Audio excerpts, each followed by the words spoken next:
Healthcare is already surrounded by AI, from radiology tools to chatbots and scheduling systems. Yet many clinicians I speak to feel either anxious or overwhelmed. Some want to ignore AI completely. Others expect it to solve every problem magically. In reality, neither fear nor hype helps us or our patients. I'm Professor Sandeep Reddy, and in this short video, I want to show you why the best way for healthcare professionals to prepare for AI is to educate ourselves in a practical, grounded way. First, where are we today? In imaging, AI systems assist with detecting abnormalities on X-rays, CT, and MRI scans. They are not perfect, but in some settings, they already act as a second reader, flagging findings for clinicians to consider in documentation and administration. AI is used to draft clinic notes, letters, and discharge summaries, reducing repetitive clerical work. We also see decision support tools that suggest potential diagnoses, highlight medication interactions, or prioritize patients for review. At the patient interface, chatbots and virtual assistants answer common questions, assist with triage, or provide health information. These uses are already deployed in various hospitals and clinics. They bring benefits, but also raise questions about bias, safety, accountability, and workflow fit.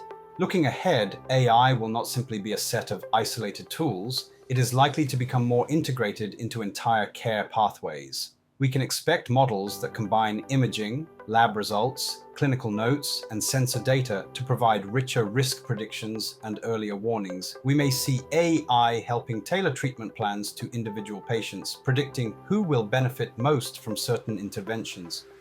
At the system level, AI may support bed management, staffing, supply chains, and population health planning. However, these developments are not guaranteed to be safe, fair, or effective.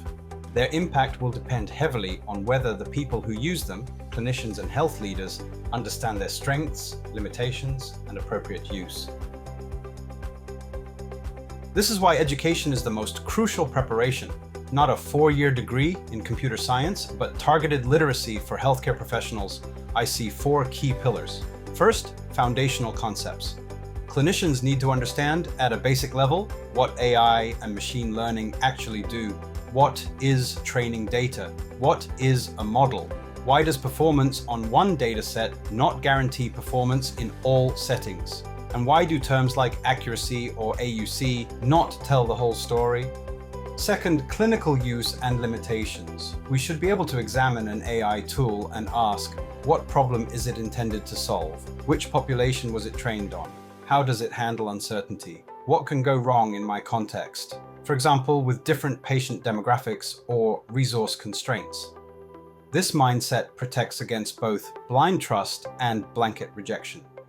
Third, governance, ethics, and regulation. Healthcare professionals need at least a working knowledge of consent, data protection, bias, explainability, regulatory approval, and monitoring. AI is not just a tool. It touches on patient rights, organizational responsibility, and public trust.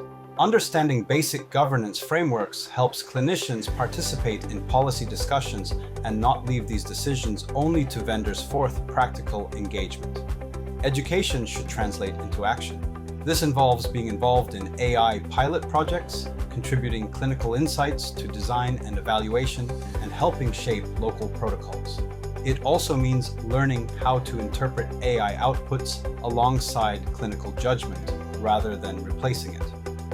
When clinicians and managers develop competence across these 4 areas, we are better placed to harness AI responsibly. We move away from fear and avoidance, and we also avoid unrealistic promises that lead to disappointment and wasted resources. So what can you do next? Start with 1 or 2 concrete steps. Join or start an AI in Healthcare Journal Club or discussion group in your department. Take a short course or workshop focused on clinical AI, not just generic technology. Ask your organization about the governance processes in place for AI tools and consider volunteering to contribute as a clinician. Most importantly, bring a questioning but open mindset to any AI system. What problem is this solving? How do we know it works here? How will we monitor it? Educating ourselves does not mean becoming AI evangelists. It means becoming informed, critical partners in the adoption of these tools.